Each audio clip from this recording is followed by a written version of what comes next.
Today is the first part of our pizza trilogy. We're going to be making pizza dough. Next we're making pizza sauce, and then we're making a pizza.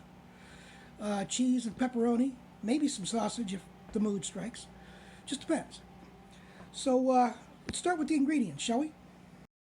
And we have 2½ cups of water, salt, flour, granulated sugar, extra virgin olive oil, and yeasties. And let's go. We're going to start with 2½ cups of water, as I just said a moment ago. We are going to then bloom our yeast, which you really don't have to do anymore. However, in the interest of making sure you have good yeast and don't waste the rest of the ingredients, it always is a good idea to bloom it. So we'll take 1 teaspoon of yeast, and we're going to add to that a tablespoon of sugar to give it some munchies to help it grow. May seem like a lot, but this is going to eat a lot. And then we're going to give it a little bit of a stir. And in a few minutes, 5 minutes, maybe 15 minutes, should be just 5 if it's all alive and well and cooking, this should be coming up and burping and gargling and things. So we're going to take a break for a few minutes and we'll be back to look. Okay, just so you can see what I'm talking about right here. You see the foaming up? That's the yeast starting to work. We've got about 1.5 minutes left on this, and I'm just going to let it bubble up a little bit more, and we'll be back. We're coming down to the end here, but that's a very happy yeast. You can see the little foaming parts start to move a little bit as it expands and gets bigger, which is also expanding, I guess. Huh? Vocabulary is a wonderful thing, isn't it? Anyway, you see this part in particular was moving out, and this is starting to fill in. But we're just about at the end, so we're going to continue on. We have yeast moving, and that's the most important part, that the yeast is alive. We're going to add a couple of tablespoons of olive oil, extra virgin olive oil. Most people like to add it at the end, but since we're hand kneading this, it's going to be really difficult to add this at the end when we're kneading dough and try to incorporate this into the dough. So 2 tablespoons of olive oil. Then we're going to put a tablespoon of salt.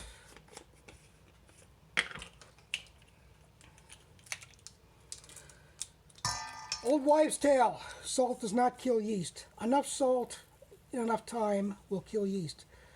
This is a nutrient right now. Add a little bit more, since I'm using kosher salt, so it'll be a little bit more than a tablespoon, but a regular tablespoon will do also. Then we're going to add 5 cups of flour. Remember, this is going to make 4 pizza crusts, so 5 ain't a lot. 1,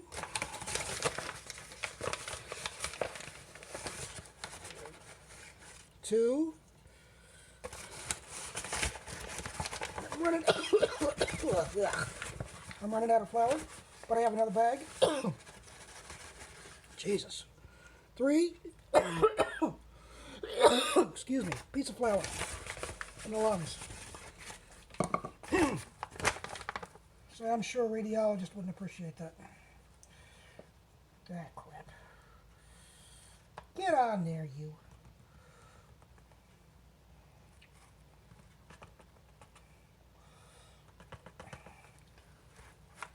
There.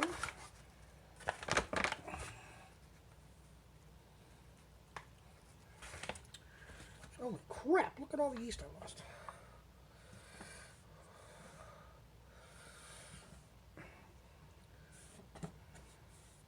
Or the yeast, all the flour. 4, crap. No! Balls. And 5 out of the new bag.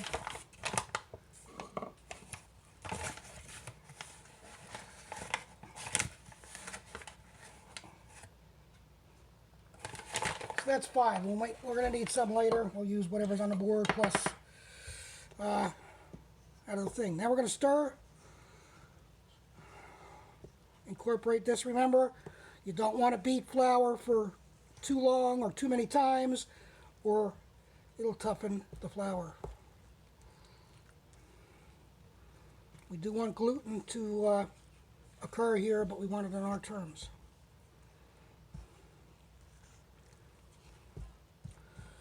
And we're trying to get this to the point where we can start to knead. Notice I used a big bowl so we can knead right in the bowl. I was trying not to make a mess, but that happened. So, oh well.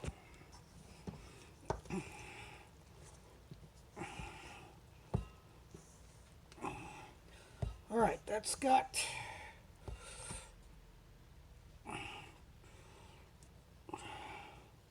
the deal.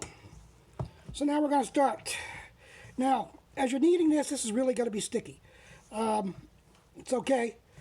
When it's to the point where it's sticking to you and nothing else, you're going to add some more flour to it. Little bit at a time. We don't want to make this dough too dry. Ugh. I think now is a good time. Oh boy.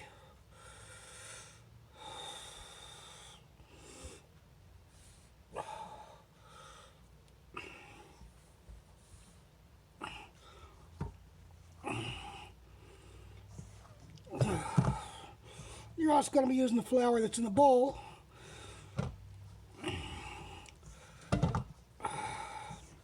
Lift and fold is a good way to knead. And we're going to be using mostly the palms of our hands, not our fingertips. Oh, man.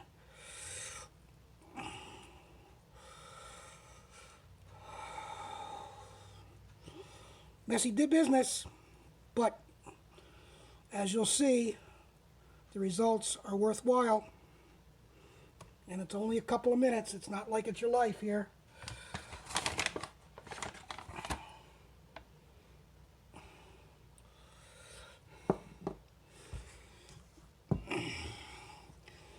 So let's go off for a bit, and I'll continue to knead and be back to you in a little while, if I can touch this with my monkey hands. Somebody just raised their hand in class and asked, how do you know when the pizza dough is ready? Well, it's called the window pane test.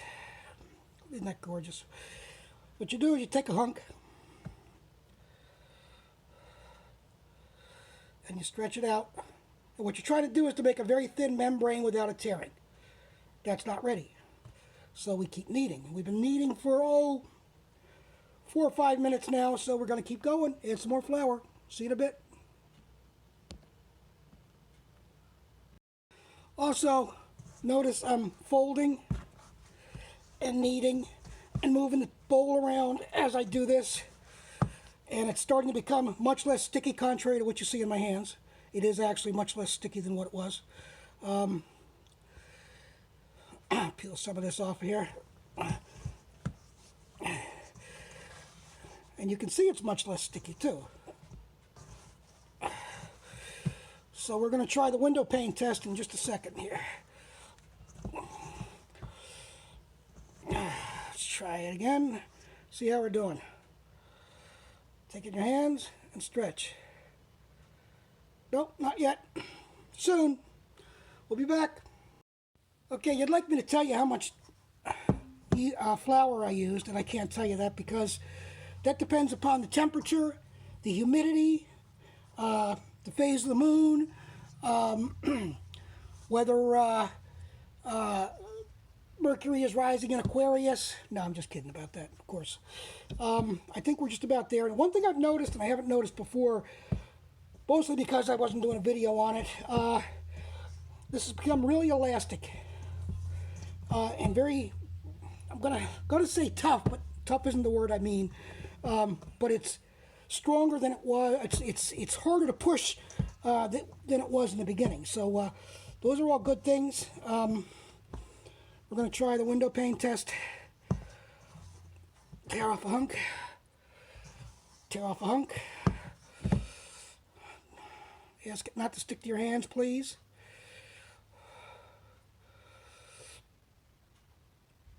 And that's about right. It's very thin.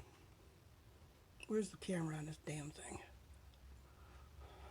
And it didn't pull till it was pulled way apart. So we're in good. It didn't hold till it was way far apart. So that's a good thing. And we're about ready to go with the rest. So what we're going to do is we're going to turn this out onto your bench, or whatever poses for your bench. And we're going to form this into a ball. What you're going to do is turn it. As you turn it, you're going to be sticking your fingers underneath it and pushing it towards the center.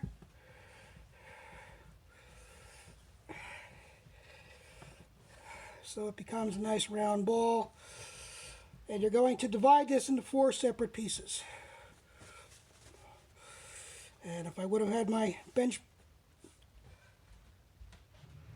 scraper out in advance, it would have been nice, but I didn't. So my bench scraper, Graham Kerr, the Galloping Gourmet, if any of you remember him. He was my favorite.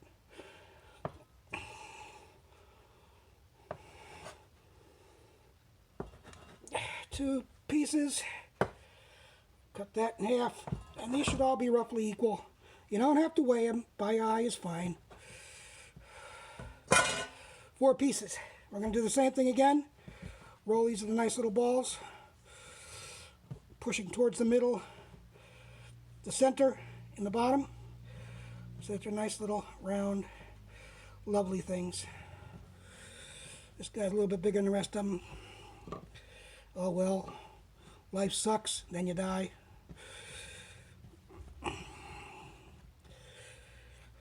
I'm not exactly adept at this. I'm never made pizza in my life before a few months ago. So I'm still in the beginnings of this. I see people do this rapidly, and those are the guys that worked at a pizzeria in their teens, or still work at a pizzeria or own a pizzeria, and they can do this absolutely wonderfully. I can't. So don't be embarrassed. I'm not.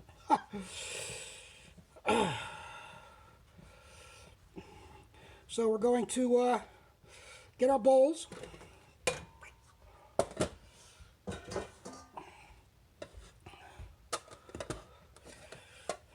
And we're going to oil our bowls. This is generously. Then you're going to rub your dough in it and rub the sides so it's nice and lubricated, and in the middle of the night it's not going to creep up and stick to the sides.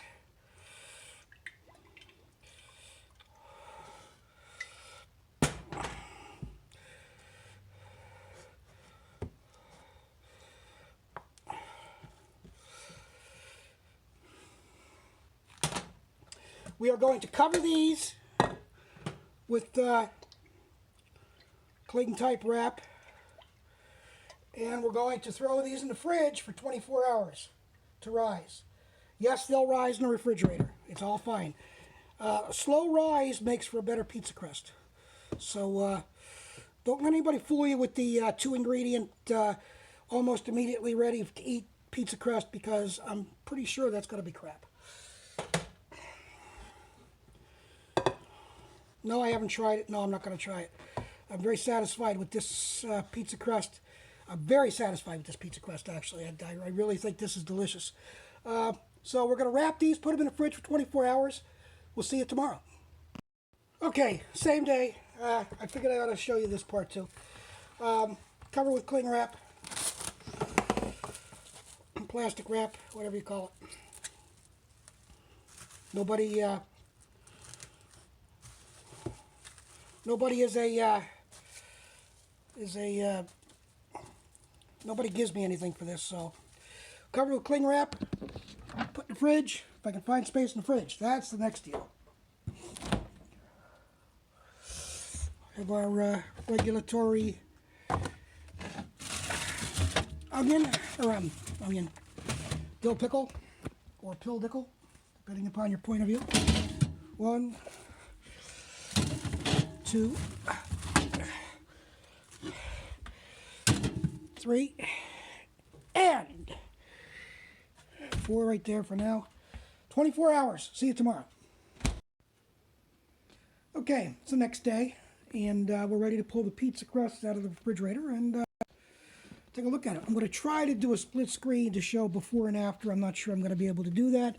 So, if necessary, I'll just do the next frame over to show you the difference between the two.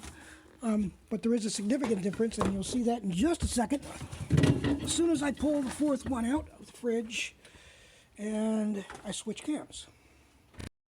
Now you can see this was the great big one, or the bigger one than the rest of them were. But you can see they've all grown significantly. And we are going to dump this, oil and all, into prepared sandwich bags. We use regular sandwich bags, the zipper type, because they don't last long and I don't need freezer bags for it. So we're going to do that in a moment. As you can see, I dated it. Did you see that? Ugh.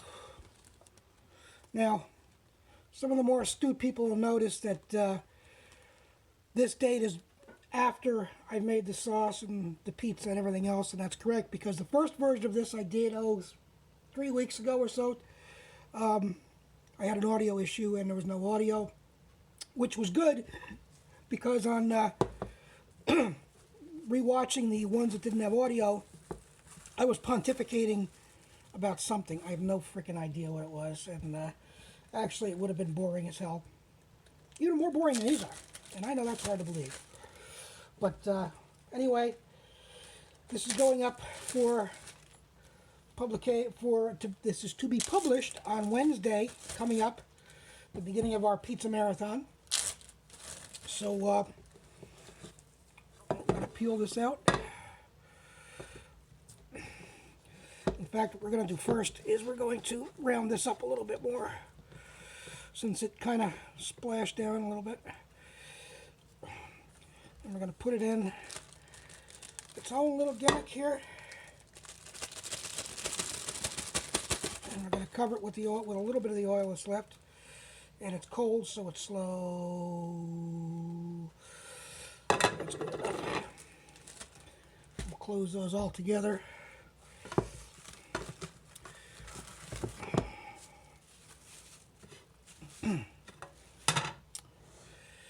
And I guess you probably don't need to see all 4 of these bagged up, but we'll be back.